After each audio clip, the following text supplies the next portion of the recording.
আসসালামু আলাইকুম। চলে এলাম কোয়েল পাখির খুবই সহজ একটা রেসিপি নিয়ে। কোয়েল পাখিটা শরীরের জন্য অনেক বেশি ভালো, বাচ্চাদের জন্য এবং বয়োজ্যেষ্ঠদের জন্য। তো পাখিটা আমি একদম ছোট দেখে বেশি বড় সাইজে অনেক ছোট করিনি, আস্তই রেখেছি। প্রথমে লেবু এবং লবণ দিয়ে মাখিয়ে রাখবো আধা ঘন্টা। তারপর আমি নারকেল দুধ নিব।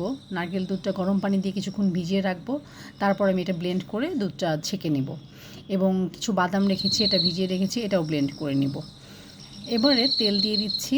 তেল দেওয়ার পরে আমি এটাতে পেঁয়াজ কিছু মশলা দিয়ে নিচ্ছি আগে। গরম মশলা, এলাচ, দারচিনি, লবঙ্গ, তেজপাতা, তারপরে পেঁয়াজ দিয়ে দিচ্ছি। পেঁয়াজটা হালকা একটু ভাজা হলে, একদম লাল করব না, মোটামুটি একটু ভাজা হলে তারপরে আমি আদা পেস্ট আলুটা দিয়ে দিচ্ছি। আলুটা একটু সাথেই ভেজে নিব, শুধু শুধু আমি লাল করে ভাজবো না, জাস্ট আগে দিয়ে দিচ্ছি যাতে সিদ্ধটা ভালো হয়। একটু লবণ দিয়ে দিচ্ছি, লবণ দিলে কালারটা ঠিক আসবে। একটু লাল, হালকা লাল হয়েছে। এখন আমি পেস্টগুলো দিয়ে দিচ্ছি। আদা পেস্ট দিয়ে দিলাম 1 টেবিল চামচ, রসুন পেস্ট দিয়ে দিলাম 1 টেবিল চামচ। একটু ভাজা ভাজা করে নিচ্ছি। ভাজা হয়ে গেলে এখন হলুদের গুঁড়া দিয়ে দিচ্ছি, মরিচের গুঁড়া, ধনের গুঁড়া এবং জিরার গুঁড়া দিয়ে নারকেলের দুধটা দিয়ে আমি কষাবো। কোনো পানি ব্যবহার করব না, সরাসরি নারকেল দুধ দিয়ে রান্না করব, নারকেল দুধ ব্যবহার করব।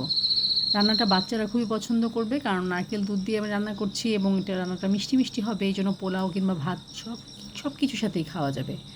সাধারণত আমরা অসুস্থ যারা রোগী হয় তাদেরকে আমরা কবুতরের মাংস এবং কোয়েল পাখির মাংস দিলে তারা খুব দ্রুত সুস্থ হয়ে উঠতে পারে। এটা আমাদের শরীরের জন্য খুবই ভালো। ব্যাস, মশলাটা কষানো হয়ে গেলে এবার আমার ভিজিয়ে রাখা লেবু দিয়ে ভিজিয়ে রাখা মাংসটা আমি দিয়ে দিচ্ছি। মাংসটা অনেকক্ষণ ধরে কষাবো, কারণ মাংসটা আমি কোনো ভাজিনি, সেজন্য অনেকক্ষণ ধরে কষাতে হবে। এবার দিয়ে দিলাম আমি বাদাম পেস্টটা আগে দিব।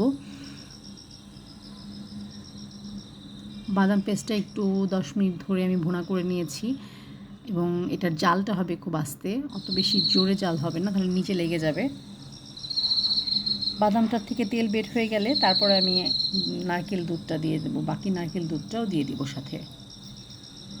নেড়ে চেড়ে দিচ্ছি। আমার বাচ্চারা খুবই পছন্দ করে কোয়েল পাখির মাংস খেতে, খুবই এই জন্যই রান্না করা।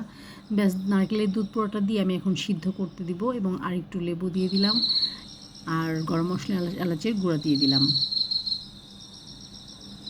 গরম মশলা, এলাচের গুঁড়াটা আমরা লাস্টে ব্যবহার করতে পারি, আবার ইচ্ছে করলে প্রথমেও ব্যবহার করা যায়। এবার আস্তে আস্তে কাঁচামরিচ দিয়ে দিলাম এবং লবণটা টেস্ট করে আবার একটু লবণ দিয়ে দিলাম এবং 1 চামচ চিনি দিয়ে দিলাম। যেহেতু নারকেল দুধ দিয়েছি, একটু চিনি না দিলে এবং অ্যাডজাস্ট হয় না, স্বাদটা হয় না।